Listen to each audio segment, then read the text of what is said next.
Avez-vous déjà été dans une pièce si silencieuse que vous vous sentiez mal, ni paisible, ni calme, mal, comme si l'air lui-même attendait que quelque chose de terrible se produise et que vous étiez le seul à ne pas avoir reçu le message? J'ai travaillé aux urgences pendant plus de 10 ans, j'ai vu du sang gicler sur des murs blancs, entendu les derniers souffles rauques de personnes qui n'auraient jamais dû mourir, tenu des mains qui se sont glacées dans les miennes. Je croyais comprendre la peur. Je pensais avoir construit un mur entre moi et ce qui empêche les autres de dormir la nuit.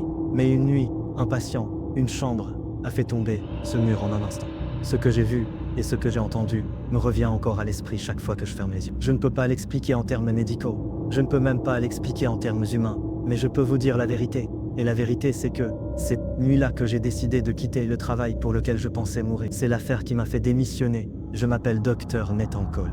Pendant 11 ans, les urgences ont été mon foyer. On imagine souvent la médecine d'urgence comme un chaos, sang, cris, adrénaline, et oui, c'est parfois le cas. Mais pour moi, c'était un chaos contrôlé, un endroit où l'impensable se produisait chaque jour, et mon travail consistait à y faire face avec assurance et lucidité. J'avais été formé pour gérer les pires nuits de la vie sans me laisser abattre. Des accidents de voiture avec des morceaux de métal, tordus encore collés au conducteur. Des blessures par balle, où l'on courait à toute vitesse contre une montre chronométrée en secondes. Des enfants avec une fièvre si forte qu'on sentait la chaleur irradier sur leur peau. J'avais vu le visage de la mort tellement de fois que je pouvais presque prédire son arrivée. Les muscles qui se relâchent, le silence dans la pièce avant que le moniteur ne hurle. C'est ça, le truc avec ce métier. On apprend à lire les signes. On apprend à s'attendre à une perte, à l'affronter sans sourciller, puis à passer à la pièce suivante et à recommencer. Je portais ma rationalité comme une armure. S'il y avait un problème, il y avait une explication médicale, chimique, mécanique, toujours quelque chose qu'on pouvait noter, traiter ou prononcer. Je me disais que je n'avais pas peur du travail, ni des horaires, ni des cas, ni même des décès. Parce que la peur, dans mon métier, faisait des morts. Mais la nuit dont je vais vous parler, elle ne correspondait à rien de ce que j'avais appris à la faculté de médecine, ou durant mes années en service de traumatologie. Aucun manuel n'aurait pu me préparer à ce qui s'est passé. Avec le recul, je crois que c'est ce qui me perturbe le plus. Ce n'était pas le sang, ni les blessures étranges, ni même le fait de voir quelque chose que je ne peux expliquer. C'était que, pour la première fois de ma carrière, je ne me sentais pas comme le médecin présent dans la pièce. Je me sentais comme le patient, impuissant, attendant quelque chose que je ne pouvais arrêter. Cette nuit-là commença comme tant de gardes aux urgences. Un beeper bourdonnant au milieu d'un café à moitié froid, une infirmière de triage annonçant les constantes vitales, le rythme habituel de l'urgence. Mais elle allait se terminer par une remise en question de tout ce que je croyais savoir sur la vie, et sur ce qui nous attend après. Je n'avais jamais tout raconté à personne, ni à mes collègues, ni à ma famille. Jusqu'à maintenant, tout a commencé par un appel de transfert. Un patient arrivant de l'hôpital du comté de Saint-Agny. Complications post-opératoires, état stable, mais nécessitant une surveillance plus étroite. Le genre de transfert de routine que nous gérions tous les jours. La seule chose inhabituelle était l'attribution de la chambre. Mettez-le en salle de traumatologie 4, dit l'infirmière responsable d'une voix un peu trop rapide, comme si elle le disait avant que quiconque puisse suggérer le contraire. Je fronçais les sourcils. Pourquoi pas la 2? C'est plus près du poste des infirmiers. Elle évita mon regard. Le poste 2 n'est pas disponible. Le poste 4, ça va. Ce fut mon premier indice que quelque chose clochait. Le poste 4 de traumatologie se trouvait au fond de la plus ancienne aile des urgences, dans une partie du bâtiment d'origine qui remontait aux années. Il y faisait plus froid, toujours plus froid, et l'éclairage avait une légère teinte jaune, malgré le nombre d'ampoules remplacées. Le bourdonnement de la ventilation était discordant avec celui du reste du service, une vibration sourde et constante qu'on sentait dans les dos. En descendant préparer la salle, je croisai Paul, le gardien de nuit. Il était adossé au mur près de la porte de la salle de pause, les bras croisés. « Vous avez quelqu'un au poste 4, ce soir ?» demanda-t-il. J'acquiesçai. « Oui, transfert de Saint-Agnès. Pourquoi ?» Son regard se posa sur le couloir vide, derrière moi. « Si vous entendez quoi que ce soit là-dedans, rappelez-vous que les murs de cette aile sont porteurs de son. Ça ne veut pas dire que ça vient de l'intérieur. » C'était tellement étrange à dire que j'ai failli rire. Mais Paul ne sourit pas. Il a juste secoué légèrement la tête et s'est éloigné. À l'intérieur du poste 4, l'air était plus lourd. Ce n'est pas un terme médical, mais c'est la seule façon de le décrire. Comme rentrer dans une pièce après une dispute, quand la tension est encore palpable. J'ai vérifié les moniteurs, rempli le matériel de perfusion, ajusté la hauteur du brancard. Tout était en place. Pourtant, je ne pouvais me défaire de l'impression que l'espace était occupé, avant même l'arrivée du patient. En posant le dossier sur le comptoir, j'ai aperçu le vieux plâtre, près de la tête du lit. Il y avait une tache de la taille d'une assiette qui avait été réparée. Et repeinte, mais la couleur n'était pas tout à fait assortie. Une réparation bâclée dans un hôpital est inhabituelle, l'entretien est méticuleux ici.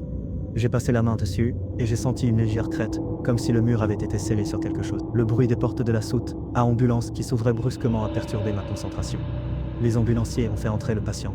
Un homme d'âge moyen, pâle mais alerte. une canule à oxygène sous le nez. Son dossier indiquait post-cholécystectomie, hémorragie interne exclue, surveillance étroite. Nous l'avons installé, branché à des moniteurs, perfusion en cours. Tout était normal, jusqu'à ce que je remarque qu'il fixait le même morceau de mur que je venais de toucher. Ça va ? Ai-je demandé. Il ne m'a pas retardé en répondant. Avez-vous parfois l'impression qu'il y a quelqu'un dans la pièce avec vous, même quand vous ne le voyez pas? J'ouvris la bouche pour donner la réponse rassurante habituelle. Désorientation post-opératoire, effet secondaire de l'anesthésie, mais les mots restèrent coincés dans ma gorge. Parce que je le ressentais aussi. Au début, je me disais que c'était juste l'emplacement de la pièce. Une aile vétuste, une mauvaise isolation, une circulation d'air bizarre. Tout cela expliquait la baisse soudaine de température que je ressentais sur mes avant-bras en vérifiant sa perfusion. Mais soudain, le patient, Monsieur Harlow, tressaillit. Pas de douleur, pas à cause de la perfusion, mais comme si quelqu'un lui avait effleuré l'épaule. « Vous avez vu ça ?» murmura-t-il. « Voir quoi ?» Elle a bougé sur le mur. Mais il n'y a personne. Je jetai un coup d'œil au coin. La lumière du plafond grésillait faiblement, mais rien ne semblait anormal.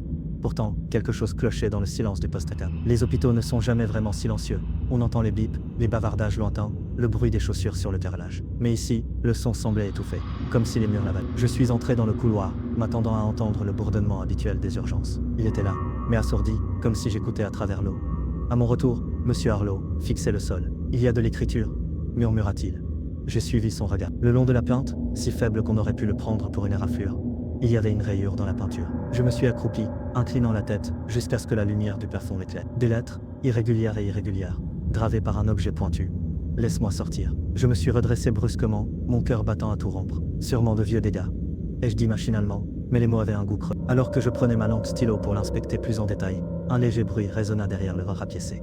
3 coups lents et précis. Le pouls de Monsieur Harlow s'accéléra sur l'écran. « Vous avez entendu ?» dit-il. Pas une question, une affirmation. Avant que je puisse répondre, le rideau de la baie bruissa. Je me retournai, m'attendant à une infirmière. Mais c'était une femme âgée en cardigan clair, les cheveux relevés en chignon. Pas de badge visiteur, pas de dossier en main. « Vous ne devriez pas le garder ici », dit-elle d'une voix basse, mais ferme. Personne ne devrait rester dans cette pièce après la tombée de la nuit. Je clignai des yeux, prise au dépourvu. « Madame, êtes-vous de la famille ?» Elle secoua la tête. Elle travaillait ici, il y a longtemps, avant qu'il ne la ferme. Son regard passa de moi à Monsieur Harlow. Il n'aime pas que les gens restent. La sécurité arriva avant que je puisse lui demander des détails. Elle partit sans un mot, disparaissant dans le couloir, avec une rapidité surprenante pour quelqu'un de son âge. J'aurais dû appeler l'infirmière en chef. J'aurais dû demander une autre chambre, mais une partie de moi, celle qui voulait toujours résoudre l'énigme, me retenait là. Parce que quoi qu'il se passe, au quai 4, ce n'était pas que de la superstition. Et je commençais à soupçonner que la pièce dans le mur ne masquait pas les dégâts. Elle cachait l'histoire. La nuit continua, mais le quai 4 refusait de se calmer. Harlow somnolait par courtes périodes agitées, se réveillant toutes les 15 minutes pour jeter un coup d'œil vers ce mur. Un jour, je le trouvais à moitié assis, les yeux écarquillés, comme s'il avait écouté quelque chose. Quand je lui ai demandé, il a dit « Elle est de retour, la femme en blanc. Elle est là, à tapoter le mur avec ses ongles. Elle veut que je regarde. » J'ai fait de mon mieux pour le rassurer, en prenant ses constantes, même si le moniteur m'a révélé quelque chose que je ne voulais pas voir. Chaque fois qu'il prétendait qu'elle était apparue, son rythme cardiaque chutait brusquement, puis rebondissait comme sous l'effet d'une secousse. Ce n'étaient pas les effets secondaires de l'anesthésie, c'était le stress. Vers 1h40 du matin, les tapotements recommençaient. Cette fois, j'appuyais ma paume contre la partie réparée. La vibration était faible, mais bien présente, rythmée, délibérée. J'observais les alentours. Pas de tuyaux desserrés, pas de ventilation derrière le mur. La pièce était ancienne, mais la peinture était plus récente que le reste de la pièce. Une fine couche masquant une histoire que personne ne voulait voir visible. C'est alors que je remarquai l'objet. Derrière le support de l'écran, se trouvait un objet métallique qui reflétait la faible lumière de la lampe de chevet. Je l'ai sorti, une montre bracelet en argent, à l'ancienne, avec un verre fêlé et une trotteuse arrêtée à trou. Au dos, gravé dans le métal, 2 mots, pardonnez-moi. Avant que je puisse comprendre, une voix s'éleva derrière le rideau. Où avez-vous trouvé ça? C'était la vieille dame de tout à l'heure. Pas d'escorte de sécurité cette fois, juste elle, debout dans l'embrasure de la porte, fixant la montre, comme un serpent. C'était derrière le support. Et je demandai, vous savez qui? Qui est? Je sais exactement qui, m'interrompit-elle, et elle s'approcha, baissant la voix. Elle s'appelait Lila Danton, infirmière à la fin des années 70. Elle travaillait de nuit, comme vous. Un jour, elle est entrée dans ce service avec un patient. Aucun des deux n'en est ressorti vivant. Monsieur Harlow remuait. C'était un accident, demanda-t-il. La femme secoua lentement la tête. Ils ont trouvé des marques sur le mur, exactement comme celle-là. Elle les avait déjà gravées avec cette montre. Sa voix s'éteignit, le visage crispé. Officiellement, c'était un suicide. Mais personne n'a pu expliquer pourquoi son patient est mort de la même façon. Le cœur s'est arrêté, les yeux grands ouverts, comme s'il avait vu quelque chose qui ne devrait pas exister. La sécurité la repéra de nouveau et s'avança pour l'escorter dehors. Avant qu'il ne l'atteigne, elle me saisit le poignet. Sa poigne était étonnamment forte. « Si vous voulez quitter ce travail l'esprit tranquille, » murmura-t-elle, « ne restez pas dans cette pièce quand le silence se fait. C'est là qu'il parle le plus fort. » Elle disparut un instant plus tard, me laissant avec la montre à la main et le sentiment indéniable d'avoir mis les pieds dans quelque chose de bien plus important qu'une étrange garde de nuit. Pour la première fois de ma carrière, j'envisageais d'abandonner un patient en plein service. Mais une partie de moi avait besoin de savoir que s'était-il passé dans cette pièce à 15h17, à 2h45 du matin. J'avais pris ma décision. J'allais faire intervenir quelqu'un d'autre. J'ai appelé la sécurité de l'hôpital et demandé Paul, le même garde qui m'avait prévenu plus tôt. À son arrivée, je n'ai pas pris la peine d'édulcorer la situation.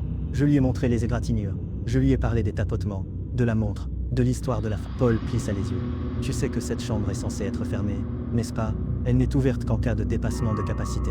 Je lui ai dit que je ne pensais pas que M. Harlow devrait rester. Il a acquiescé et est parti faire les vérifications avec l'infirmière responsable. Pendant son absence, j'ai consulté les rapports d'incidents internes de l'hôpital sur le terminal du personnel. La B4 avait un historique, 3 codes bleus inexpliqués. Au cours des 10 dernières années, tous survenus entre-temps. Chaque entrée était marquée, dans la vie laconique, suspicion de dysfonctionnement de l'équipement, ou état du patient instable, avant son arrestation. Mais les signes vitaux ne correspondaient pas aux données officielles. Ils se sont tous stabilisés soudainement, sans prévenir. Quand Paul est revenu, son expression m'a indiqué que nous ne déplacions pas Harlow. Pas de lit libre, a-t-il marmonné. On a ordre de le surveiller et de signaler toute anomalie. Toute anomalie, d'accord. À 15h12, la température dans la baie a chuté, si vite que j'ai eu le souffle embrumé. Le moniteur a émis un bip aigu et irrégulier. Le pouls d'Harlow ralentissait. Ses yeux se sont écarquillés.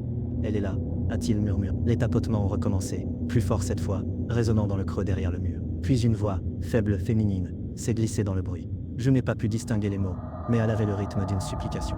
J'ai agrippé le mur à deux mains. Qui est là? Ai-je demandé, d'une voix plus sèche que je ne le pensais. Le moniteur s'est stabilisé. L'adrénaline a pris le dessus. Je me suis lancé dans la réanimation cardio-pulmonaire tout en appelant un chariot d'urgence. Paul restait figé dans l'embrasure de la porte, les yeux fixés non pas sur moi, mais sur la plaque dans le mur. Plus tard, il a juré avoir vu la surface bouger, comme si quelque chose pressait de l'intérieur, essayant de percer. Nous avons électrocuté Harlow 2-3 fois. À la 4e, ses yeux se sont ouverts brusquement, il a allaité, m'agrippant à la manche. Derrière le mur, a-t-il refement, puis s'est affalé, son rythme cardiaque se stabilisant. L'infirmière responsable est arrivée, exigeant un rapport. Je lui ai expliqué ce qui comptait pour le dossier, perte de pouls, réanimation réussie, mais j'ai omis la partie concernant le mur qui bougeait à la voix. Son regard s'est quand même porté sur la plaque. Ne t'attarde pas là-dessus, Cole, a-t-elle dit doucement. Certaines histoires sont mieux cachées. C'est à ce moment-là que j'ai compris. Ce n'était pas une simple superstition. Les gens d'ici savaient exactement ce qui vivait dans la B4, et ils la protégeaient. Après avoir stabilisé Harlow, je suis resté au quai 4 plus longtemps que nécessaire, plus longtemps que prévu, non pas par envie, mais parce que je ne pouvais pas partir sans répondre. L'hôpital s'installait dans cette accalmie nocturne, où seules les urgences réelles permettent aux patients de se déplacer. Des moniteurs bipaient dans les salles éloignées, la ventilation ronronnait au-dessus de ma tête. Mais ici, au quai 4, l'air semblait lourd, si épais que respirer demandait un effort. Je me suis retrouvé à fixer le plâtre mural, la montre froide dans ma poche. Je me suis souvenu de ce que la vieille femme, ce qu'elle avait dit. Il n'aime pas que les gens restent. J'ai approché un tabouret roulant, et je me suis assis. Si vous êtes là, parlez-moi. Et je murmurai, me sentant à la fois ridicule et désespéré. Au début rien. Puis les tapotements ont repris, plus lents, presque hésitants. Je me suis penché, mon oreille touchant presque le plat. Un murmure s'est infiltré, fragmenté, comme des mots transportés sous l'eau. Ce n'est pas ma faute, s'il vous plaît. Ce n'était pas le genre de choses qui rentrent dans un dossier médical. Je n'étais ni détective, ni prêtre, ni chasseur de fantômes. J'étais urgentiste, formé à mesurer la vie à la tension artérielle et à la saturation en oxygène. Mais à cet instant, j'ai réalisé que la barrière entre les vivants et les morts n'était pas aussi stérile que je le croyais. Et voici la partie que je n'avais jamais racontée à personne. Jusqu'à maintenant, j'ai répondu « Je te crois », et je murmurais « Mais tu dois me dire ce qui s'est passé ». Le plâtre a refroidi sous ma main, comme si du givre s'était formé juste sous la peinture. Puis, un coup sec et soudain, juste à l'endroit où ma paume reposait. Ni aléatoire, ni accidentel, un oui délibéré. J'aurais dû m'écarter. Au lieu de cela, je suis resté jusqu'à ce que la voix reprenne. Plus clair cette fois, chaque mot tremblant. Aide-moi. Harlow remua, les yeux s'ouvrant brusquement. Elle te parle maintenant, murmura-t-il, sans la moindre trace de fatigue dans la voix. Quelque chose en moi alors basculé. J'avais passé ma carrière à me détacher de la douleur, à l'isoler pour pouvoir fonctionner. Mais là, ce n'était pas une énième réanimation, un autre cas. C'était une supplication. Et pour la première fois, j'avais l'impression que partir serait un échec aussi grand que de perdre un patient sur la table d'opération. Je n'étais plus seulement médecin, j'étais témoin, peut-être même acteur de ce qui se passait. Le détachement professionnel n'avait pas sa place ici. Ceux qui hantaient le quai 4 avaient choisi de parler, et j'avais choisi d'écouter. Au lever du soleil, les urgences avaient repris leur rythme habituel. Les patients entraient et sortaient, les alarmes et les pages sifflaient dans l'air. Mais le quai 4 restait silencieux, d'une façon inquiétante. Harlow avait été transféré dans une autre chambre dès qu'un lit s'était libéré. Il n'avait pas protesté. En fait, il évita de regarder le couloir tandis qu'on le faisait sortir, les yeux fixés sur le mur d'en face. Avant que les portes ne se referment derrière lui, il me lança. Elle est plus calme maintenant. Je suis resté pour terminer mes notes. C'est ce que je me disais. En tout cas, En vérité, je gagnais du temps. La vieille femme ne revint jamais. Paul évita mes questions. L'infirmière en chef m'a traité comme si je m'étais renseigné sur un membre du personnel que nous avions perdu dans un grave accident. De la compassion dans le regard, mais un silence de ne pas insister. À la fin de mon service, je suis sorti dans la fraîcheur matinale, le poids de la montre toujours dans ma poche. J'avais voulu la consigner comme objet trouvé, mais à chaque tentative, quelque chose en moi résistait. Elle n'avait pas sa place dans un tiroir à pièces à conviction. À la maison, je l'ai posée sur la table de la cuisine. À la lumière du jour, la gravure « Pardon » paraissait encore plus désespérée. Les rayures irrégulières précipitent. J'ai repensé à ce que la femme avait dit. Une infirmière, une patiente, toutes deux mortes, toutes deux ici, dans ce même service. Le suicide qui n'avait aucun sens. Les supplications à travers le mur. Pendant des jours, mes pensées ont dérivé vers ce moment où j'ai appuyé ma main sur le plâtre. Ce coup indéniable, la voix qui semblait atteindre non seulement mes oreilles, mais aussi un endroit plus profond que je ne parvenais pas à nommer. Aux urgences, on nous apprend que la méchanceté humaine, l'échec humain, peuvent expliquer la plupart des tragédies. Mais cette nuit-là, une question m'est restée en tête. Et si certaines morts n'étaient pas terminées? Et si les morts ne se contentaient pas de s'attarder, mais essayaient de vous expliquer pourquoi ils sont encore là? J'ai fait 3 autres gardes avant de remettre ma démission. Mes collègues étaient stupéfaits, certains ont essayé de m'en dissuader. Mais la vérité, c'est qu'à chaque fois que je passais devant cette vieille aile, je ressentais à nouveau cette sensation, cette atmosphère oppressante, cette impression d'attente. J'avais passé plus de 10 ans à apprendre à ne pas écouter les voix des morts. Maintenant, je ne pouvais plus m'empêcher d'en entendre une. Je pensais que quitter les urgences me permettrait de me distancer de cette nuit-là. Ce ne fut pas le cas. Dans les semaines qui ont suivi ma démission, je me suis surpris à scruter chaque nouvelle pièce dans laquelle j'entrais, vérifier les coins, suivre les joints des murs, noter les taches de plâtre, comme la plupart des gens remarqueraient une peinture ratée. Je me disais que c'était juste une habitude, un réflexe hérité de trop d'années passées à l'hôpital. Mais au fond, je savais ce que je faisais vraiment. Je l'écoutais. Au début, j'ai essayé de le présenter comme n'importe quel autre cas non résolu. Un patient dont le dossier médical s'est perdu, un diagnostic trop tardif. J'ai repassé mentalement les détails, essayant de les intégrer à quelque chose de rationnel. Un coup à travers un mur, de vieilles canalisations, un coup de froid soudain, une mauvaise isolation, une voix, du stress, de la fatigue, un esprit prêt à trouver un sens au bruit. Mais j'avais beau réorganiser les faits, je ne pouvais effacer la seule chose qui n'avait sa place dans aucune explication rationnelle. Le coup frappé, ce oui, délibéré contre ma paume. Et ce n'était pas seulement le bruit, c'était l'instant d'après, quand j'ai su avec une certitude absolue que quelqu'un, ou quelque chose, m'avait entendu et avait choisi de répondre. Ce n'est pas de la médecine, ce n'est pas de la science, c'est du contact. On ne peut plus ignorer les morts une fois qu'on les a entendus répondre. La montre est posée sur mon bureau, ses aiguilles arrêtées, figées à jamais à 3 heures. Je ne la remonte pas, je ne la porte pas. Mais je n'arrive pas non plus à la ranger. Parfois, au plus profond de la nuit, j'entends un léger tic-tac métallique. Impossible, puisqu'elle ne fonctionne plus depuis des décennies. Je me suis répété 100 fois les paroles de cette femme. Ils n'aiment pas que les gens restent. Je me suis demandé, qui sont-ils? Les morts agités? Ceux qui leur ont fait du tort? Ou les vivants qui connaissent la vérité et la gardent enfouie? En médecine, on nous apprend que la pire chose à faire est de s'éloigner de quelqu'un qui a besoin d'aide. Mais que se passe-t-il si l'aide dont il a besoin n'est ni documentable ni facturable? Et si c'est le genre d'aide qui vous plonge dans une obscurité dont vous ne pouvez pas vous détacher? Ce soir-là, j'ai brisé la barrière entre témoins et participants. Je n'ai pas seulement documenté un cas, j'y ai répondu. Et ce faisant, j'ai réalisé quelque chose que j'avais passé ma carrière à éviter. Je n'ai pas peur du sang, ni de la mort, ni même de mourir. J'ai peur de ceux qui n'arrêtent pas d'essayer de parler après avoir traversé le drame. Parce qu'une fois qu'on les entend, on ne peut plus faire comme s'ils n'étaient pas là. Cela fait 6 mois que j'ai quitté les urgences. Je n'ai pas remis les pieds à l'hôpital depuis, et je n'ai pas l'intention d'y retourner. Je dis aux gens que j'avais besoin de changement, que j'étais épuisé. C'est vrai, mais pas comme ils le pensent. Je rêve encore de la B4. Pas le chaos de la réanimation ni les alarmes qui hurlent, mais le calme. Le poids froid dans l'air, la façon dont le mur semblait attendre que je le remarque. Il y a 3 semaines, je me suis réveillé à 3h17 du matin. Pas d'alarme, pas de bruit, pour me réveiller. Juste, éveillé. La pièce était sombre, à l'exception de la faible lueur du lampadaire dehors. Sur mon bureau, la montre était là où je l'avais laissée, immobile. Mais l'air était différent, plus épais. Puis je l'ai entendu. 3 coups lents. Pas à ma porte. Du mur derrière mon lit. Je me suis figé. Mon esprit rationnel cherchait des réponses. Voisins, bruit d'immeuble, canalisation. Mais chaque coup était trop délibéré, trop régulier. Je me suis redressé, le cœur battant, chaque muscle me criant de sortir de la pièce. Mais quelque chose d'autre, la curiosité, l'effroi, la reconnaissance, me maintenaient enraciné. J'ai appuyé ma paume contre le mur, comme je l'avais fait au quai 4. Le frisson est venu instantanément. Puis faible mais clair, un murmure. Pas fini. J'ai retiré ma main, mais la voix ne s'est pas arrêtée. Les mots sont venus par à-coups, comme venus d'un lieu impossible. Tu as écouté, maintenant tu as fini.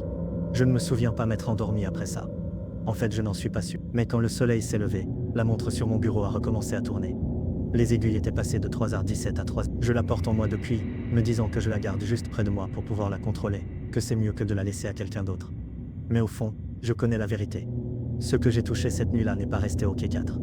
Il a suivi, et il attend toujours que j'ai fini. Parfois, je me demande si l'hôpital savait que cela arriverait. C'est pour ça qu'il change si rarement de chambre.